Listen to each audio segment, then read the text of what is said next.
Que o Senhor nos revista, Senhor Jesus, com as tuas armaduras, Pai. Que nós possamos ser cristãos, Senhor Jesus, valentes, Pai. Para que nós possamos vencer, Senhor, a batalha, Senhor, dia após dia, Pai. Nos sustenta, Senhor Jesus, porque sem Ti nós não somos nada, Senhor.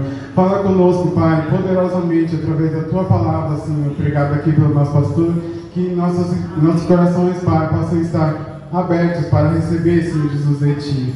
Muito obrigado, Pai, por tudo. Em nome de Jesus, amém. Pode assentar.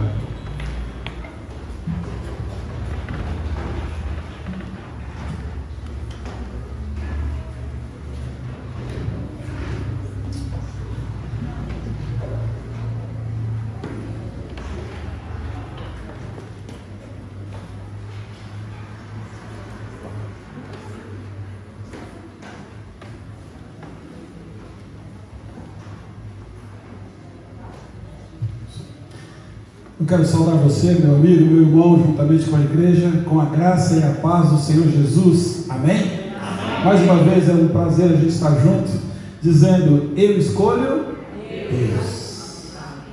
Meus irmãos, escolher Deus é escolher tudo que eu preciso, é escolher o caminho da felicidade, é escolher garantias, é escolher aquele que pode todas as coisas, aquele que me fortalece. Aliás, escolher a vida. Quando eu escolho Deus, eu escolhi viver.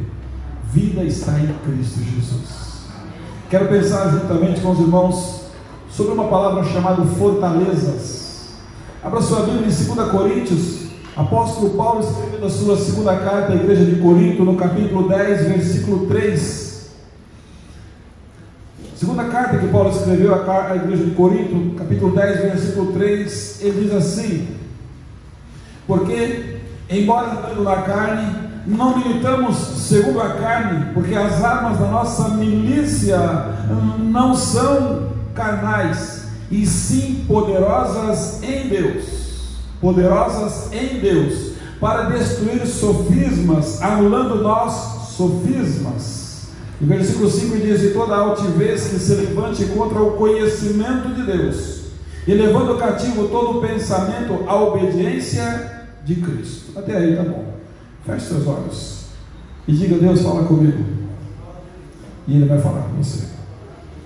Querido Deus, eu te agradeço porque mais uma vez nós nos reunimos na tua casa, igreja do Deus vivo, local onde nós nos reunimos para cultuar a ti, Senhor, para nos prepararmos melhor, para ouvir o que o Senhor tem a nos ensinar, para ouvir o Senhor nos corrigir, para ouvir o Senhor nos colocar, se preciso, de pé.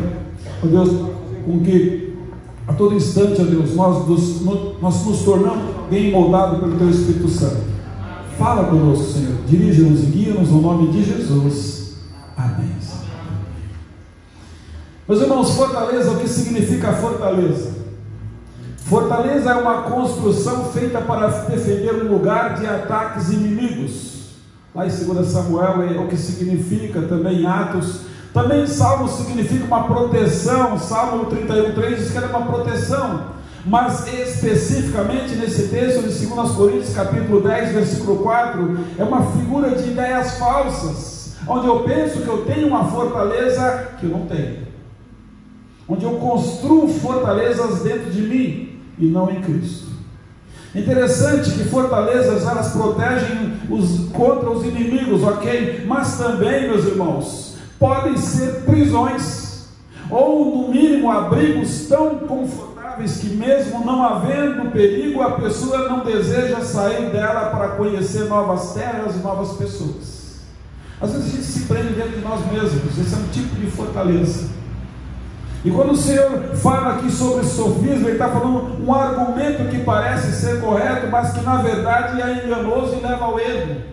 É por isso que o Senhor diz aqui, meus irmãos, que Ele veio destruir o que? Esses argumentos falsos, esses argumentos que nós pensamos que é verídico, que não. Mas quando Ele fala da milícia, Ele fala que nós temos uma luta e um combate.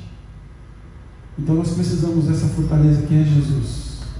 Então, meus irmãos, nós corremos alguns riscos. Por isso que o versículo 5 disse: destruindo argumentos e toda a proteção que se levanta contra o conhecimento de Deus. Alguns tipos de fortalezas que nós criamos dentro de nós, algumas paredes, algumas barreiras, fazem com que a gente não conheça Deus. A gente se limita no conhecimento de Deus. E o conhecimento de Deus envolve experiência com Ele, envolve convivência com Ele, envolve eu querer estar com Ele, envolve eu cada dia mais amá-lo. É impossível conhecer Deus e não amá-lo. É impossível eu conhecer Jesus e não desenvolver um sentimento de adoração por Ele. Então, nesse texto aqui, o apóstolo Paulo fala de fortalezas que nos impedem de conhecer a Deus.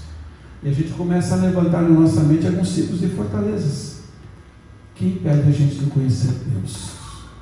São pensamentos. Às vezes a gente tem tantos pensamentos que impedem, né? Às vezes a gente, dificilmente a gente passa um mês aí sem ter que quebrar, sem passar por um processo de quebrantamento. A gente tem cada pensamento, e o pensamento da gente é uma terra que nasce coisas, né? E a gente pensa, e às vezes a gente imagina, e aí são pensamentos, são argumentos e sentimentos que nos mantêm, às vezes nos mantêm seguros, porque eu estou seguro com os meus pensamentos. E a Bíblia diz que é enganoso o coração do homem. Porém, meus irmãos, nos privam do privilégio de encontrar o Senhor. A Bíblia fala que nós temos que nos esconder atrás de Cristo, porque Ele é a minha fortaleza, Ele é o meu escudo, Ele é a minha rocha. Um Deus tão poderoso, que está a nosso favor. E muitas vezes, meus irmãos, nós achamos que somos autossuficientes, e isso é perigoso. Um desses pensamentos é o argumento de que Ele simplesmente não existe como Deus. É alguém que quando eu preciso eu posso consultá-lo, mas quando eu não preciso eu não consulto. E é um engano, porque eu preciso do Senhor todo dia, todo instante, a cada momento. Sem Ele eu não respiro. Sem Ele a minha pressão não se mantém. Sem Ele o alimento não faz digestão. Sem Ele eu não durmo. Sem Ele eu não acordo. Sem Ele eu não vivo. Sem Ele, meus irmãos, eu não existo. Ele é a razão da nossa existência. Por isso que eu tenho que reconhecer o Senhor a todo instante e em tudo na nossa vida. Outro até admite que a existência de Deus é poderosa. Porém, às vezes a gente se torna diante de Deus soberbo. Eu tenho que dizer: Senhor, eu preciso do Senhor. Gesto de humildade. Preciso de Ti. E às vezes a gente não quer falar isso para Deus. Às vezes sentimos acima de tudo, de todos, e parece muito distante de nós, porém esquecemos que nós somos mortais. Às vezes Deus nos dá alguns dons e alguns talentos, e a gente às vezes segura nele e acha: peraí, agora eu sou autossuficiente porque eu sei. Eu não sei, meus irmãos. Todo homem, toda mulher de Deus, ele só move em Cristo, só existe em Cristo, ele só tem razão em Cristo, porque quem fala na boca dele é o Espírito Santo de Deus. E quanto mais o Espírito eu tenho, meus queridos, mais seguro eu sinto nele. Porque quando eu desplugo dele, eu não funciono. Eu não funciono. Outra dessas fortalezas é a falsa segurança produzida pelo sucesso pessoal e às vezes profissional, e também pelo avanço da tecnologia. Eu acho que eu consigo tudo, tornando o homem autossuficiente, de forma que ele pense que não precisa mais de Deus. Nós cantamos aqui: preciso de Ti. Preciso. Assim como o bebê não sobrevive sem a mãe. Não. O bebê, ele nasce e ele precisa da mãe para tudo. Tudo. Sabe o que é tudo? Somos assim. Filhos de Deus, precisamos dele para tudo. Não existe nada. A única coisa que eu sei fazer sem ele é pecar. Só. Conceitos inadequados sobre Deus também entram nessa lista. Como, por exemplo, o juízo que nós formamos e que está sempre pronto a nos condenar pelos nossos próprios pecados. Às vezes nós criamos um juízo em nós que a gente sempre se condena, e o Senhor nos absolve, o Senhor nos perdoa, e a gente não quer perdoar a gente mesmo.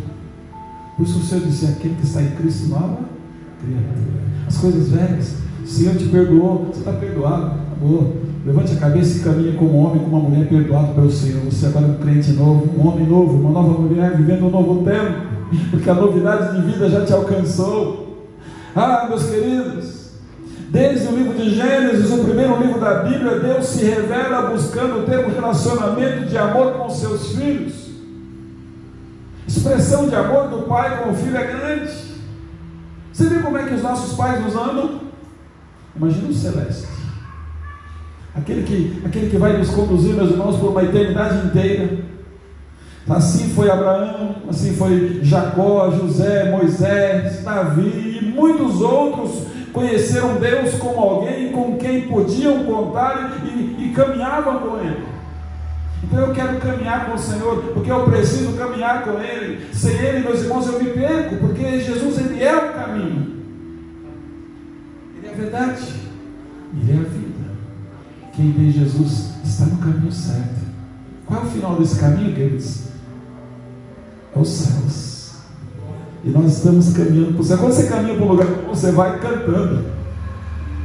Quando você pega umas férias e vai viajar para um lugar gostoso, você não vai alegre, contente?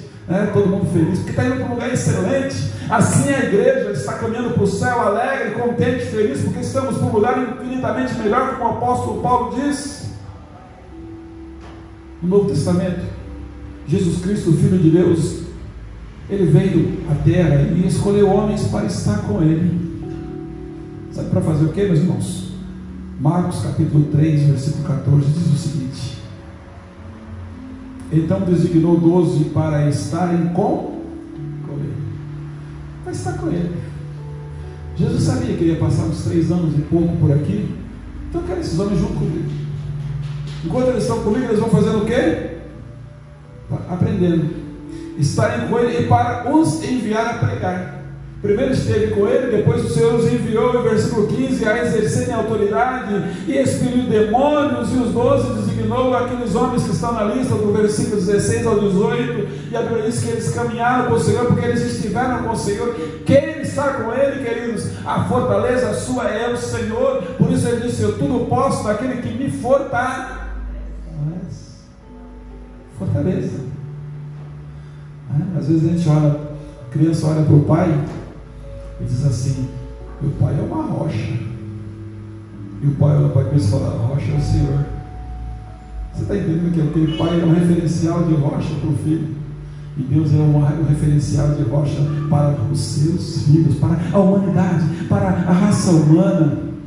Meus irmãos, essas fortalezas que construímos em nossas mentes não são fáceis de serem destruídas.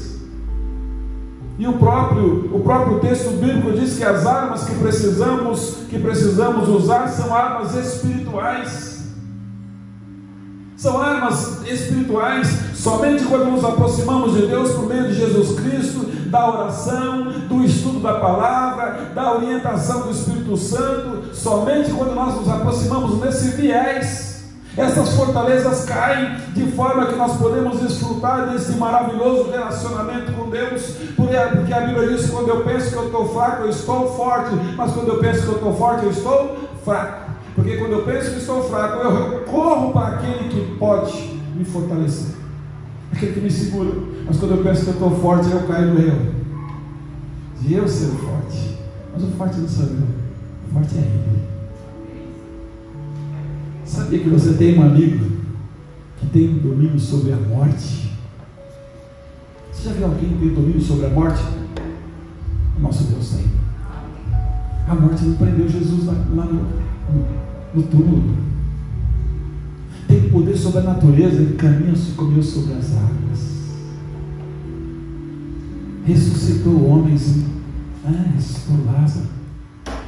Aquele que sabe aonde está o peixe para ser pescado. Aquele que 4 dias de morto para Ele não faz diferença, Ele levanta e vem. Aquele que onde Ele passa, os espíritos malignos fogem dele, porque Ele é poderoso. Mesmo sendo tão grande, esse Deus se importa conosco e ama cada um de nós. Por isso que Oséias tem a razão: conheçamos o Senhor, esforçamos por conhecê-lo. Se esforce para conhecê-lo. Se esforce todos os dias um pouquinho mais. Todos os dias. Eu acho bonito, a gente tem uns grupos na igreja que todos os dias a gente recebe uma mensagem de fortalecimento, né? O grupo com as mulheres, com os homens, os jovens, mensagem de fortalecimento. Olha, Deus falou comigo, eu quero compartilhar com você. Todos os dias a gente está recebendo uma mensagem de fortalecimento. Por isso, meus irmãos, o texto começa, o capítulo começa nos 2 primeiros versículos dizendo que os oponentes de Paulo questionavam a sua autoridade. Então ele aproveitou esse gancho de questionamento de sua autoridade para mostrar que a autoridade era Deus. Então nós sabemos que a maioria dos crentes daquela igreja de Corinto apoiava Paulo, mas havia uma minoria ali que continuava ali a caluniar, dizendo que ele era corajoso nas suas cartas, mas não tinha nenhuma autoridade pessoalmente na sua vida pessoal. Então o Senhor, ele vem do capítulo 10 ao capítulo 13 e ele faz uma resposta a esta acusação, apontando para Cristo. E ele queria dizer o seguinte: aqui quem fala aqui é Cristo. Por isso que ele apontou ele como fortaleza. Então, assim como Paulo, nós somos apenas frágeis seres humanos, mas não precisamos usar planos nem métodos humanos para ganhar nossas batalhas. Não precisamos de maneira nenhuma. Sabe, meus irmãos, as poderosas armas de Deus estão disponíveis a nós, a mim e a você, quando nós lutamos contra as fortalezas que o inimigo planta na nossa frente. A todo momento a gente precisa recorrer ao Senhor. A gente que é casado, a todo momento precisa recorrer à esposa e dizer: olha, eu não estou conseguindo dormir, eu estou com dúvida, eu estou com medo, eu estou inseguro. E aí ela fala: vamos orar. E às vezes ela até chama a atenção da gente. Às vezes exagera, né? Mas às vezes chama a atenção da gente, mas com razão.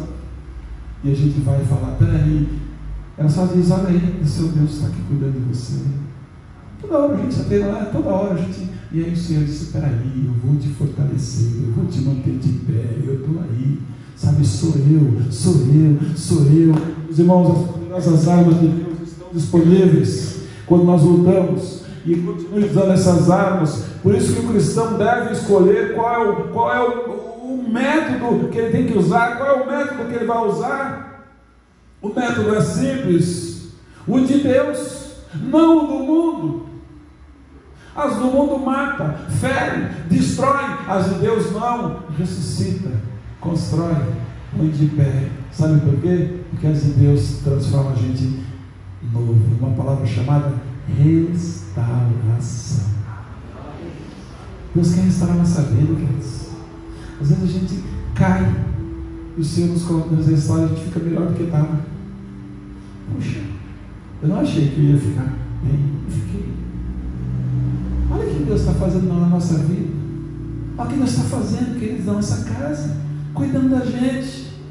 Paulo nos assegura que as armas de Deus, meus irmãos, a oração, a fé, a esperança, o amor, a palavra de Deus, o Espírito Santo, os poderes efetivos ali em Efésios, naquela passagem da armadura de Deus, estão ali, e essas armas podem vencer os argumentos humanos, aqueles argumentos que nós usamos muitas vezes no orgulho contra Deus, ou seja, aquelas paredes que o inimigo constrói para impedir que as pessoas se encontrem com o Senhor, ele quebra. Tem paredes que foram construídas para a gente não encontrar Deus. Quais são essas paredes? Deus quer quebrar elas nesse dia. Que parede é essa? Que paredes são essas? Tem paredes. Eu não tenho coragem mais. Perdi a vontade. Está difícil. Todo mundo, ninguém mais. Ei, queridos, você já viu o bebê enjoar de leite? A gente não pode enjoar disso, não, porque é o nosso argumento. Não enjoe dessa palavra, até mesmo porque cada dia ela se renova a cada manhã. Você nunca está lendo o texto repetido, você está lendo o texto novo a cada dia, porque cada dia tem uma mensagem novinha para mim e para você. Vamos deixar Deus quebrar essas paredes. A parede do orgulho, eu posso. Meus irmãos, sem Cristo nós não somos nada. E com Ele, é Ele em nós. Quando alguém vai falar: puxa, você é um grande homem de Deus, você fala: se você soubesse, eu? Grande é o meu Deus. Isso que você está vendo aqui é reflexo dele em mim. Você é uma grande mulher de Deus. Você diz, não, é o reflexo dele em mim. Porque se ele tirar a presença dele, você nem me vê. Eu não existo. Sabe, meus irmãos, essas armas podem vencer os argumentos humanos. Essas armas estão ali. Essas armas são fortes. Essas armas, meus irmãos, quando nós lidamos com os argumentos do orgulho, conforme nós falamos aqui, nós começamos a ver que as coisas são difíceis demais. Então Paulo usa ali uma terminologia militar para descrever esta guerra contra o pecado e contra o inimigo das nossas vidas. Ele disse que Deus deve ser sempre o supremo comandante. O que significa? Paulo diz que tudo isso só acontece se Ele estiver no controle da nossa vida. O comandante é aquele que guia, que comanda, aquele que dá a ordem, a cadência. O comandante, às vezes, ele se parece um maestro, ele que dirige todo aquele pelotão. Você sabia que nós estamos numa guerra? E nós somos soldados de Cristo? E que a nossa guerra não é contra a carne e contra o sangue, mas contra os principados e contra as potestades? Essa guerra está aí. Essa guerra. Ontem eu fui para a cama dormir, tranquilo, feliz, e pensando: gente, nós somos um povo privilegiado. Nós somos um povo, uma igreja que ama a palavra de Deus. Uma igreja que não cansa dos hinos. Que nasce pregadores, nasce músico, nasce evangelista, nasce... Meus irmãos, nós somos um povo abençoado. Nós não temos escassez, nós temos abundância. Crianças nascendo, jovens se casando, nós envelhecendo com qualidade.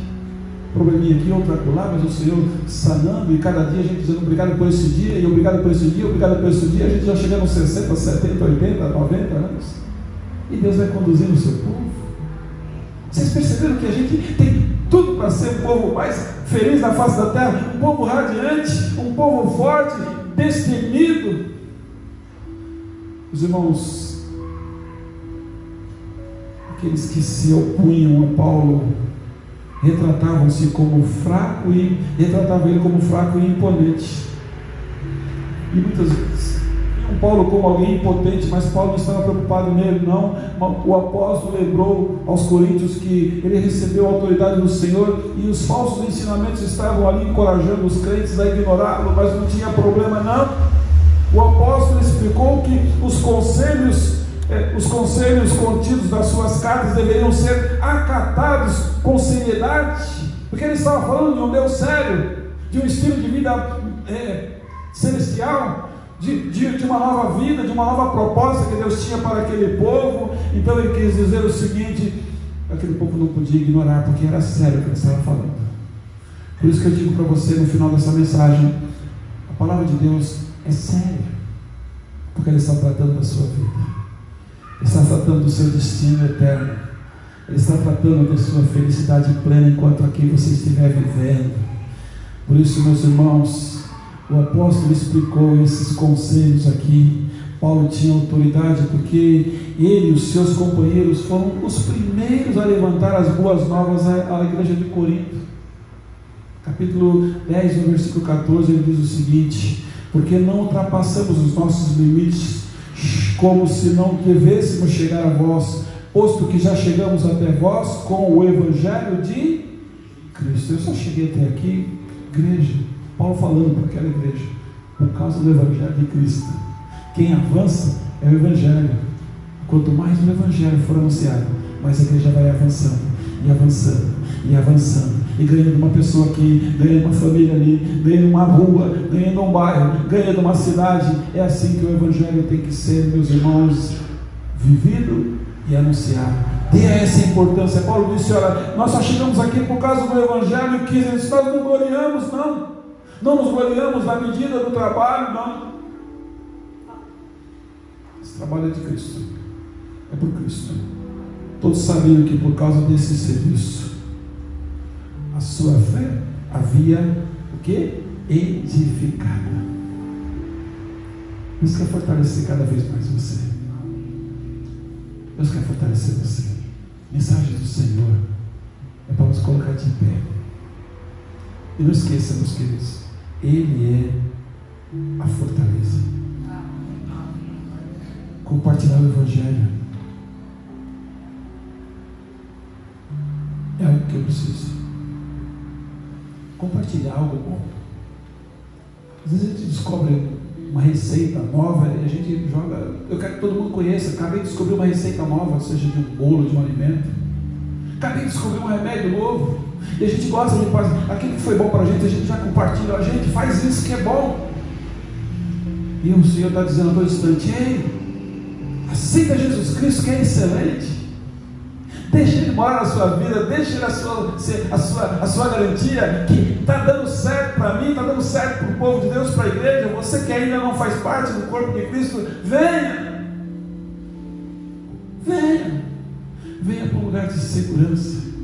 E aí você, nesse ambiente, você não tem medo de mal nenhum. O Senhor disse: praga alguma chegando na tua tenda, não, problema nenhum, vai te destruir.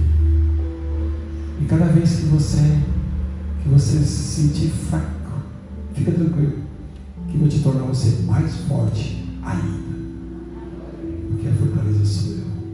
Viva comigo. É o Senhor dizendo para você: viva comigo. E aí você vai viver para mim, para a minha glória. É isso que Deus quer. Eu quero orar pela sua vida, orar pela sua família, você que está nos ouvindo, juntamente com a igreja. Os dias são difíceis, sim. Às vezes a gente olha para os cenários e não consegue encontrar uma resposta. A resposta é Cristo. Às vezes a gente olha para os problemas e não consegue encontrar um remédio. Eu digo para você: o remédio é Cristo.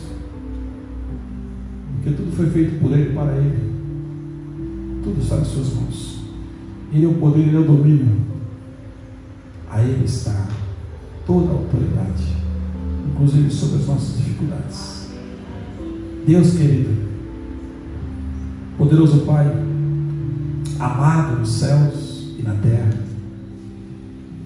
obrigado, Deus, porque o Senhor é Deus que sempre que nós paramos para ouvir, sempre que nós paramos para te ouvir, nós saímos daqui fortalecidos. Meu Deus, visita a nossa vida, Senhor, nosso coração, a nossa família, as nossas necessidades. Ah, Deus querido, se a nossa alegria está diminuindo, Deus, traga novamente, ó Deus, porque nós vemos o brilho de Jesus Cristo e nada, nenhuma parede pode nos impedir de chegar ao Senhor diariamente, a todo instante. Porque quando nós chegamos a Cristo, nós chegamos na fonte, aquele que sacia que mata a nossa fome, aquele que levanta a nossa esperança, Deus, aquele que traz novamente a vista, aquele, Deus, que faz novamente a nossos lábios um novo cântico, um hino novo, Senhor. E que a nossa vida, Senhor, a nossa vida, sim, seja uma mensagem do acordar ao anoitecer, do anoitecer ao amanhecer, porque do nascimento do sol ao ocaso, louvado seja o teu nome. E é nesse nome poderoso que nós oramos. Obrigado, Senhor. Obrigado, Senhor, pelo teu amor para conosco. E nós queremos transformar esse amor para conosco em adoração a ti. Nesse nome que é poder que nós oramos. Amém, Senhor. Amém. Que Deus em Cristo Jesus te abençoe.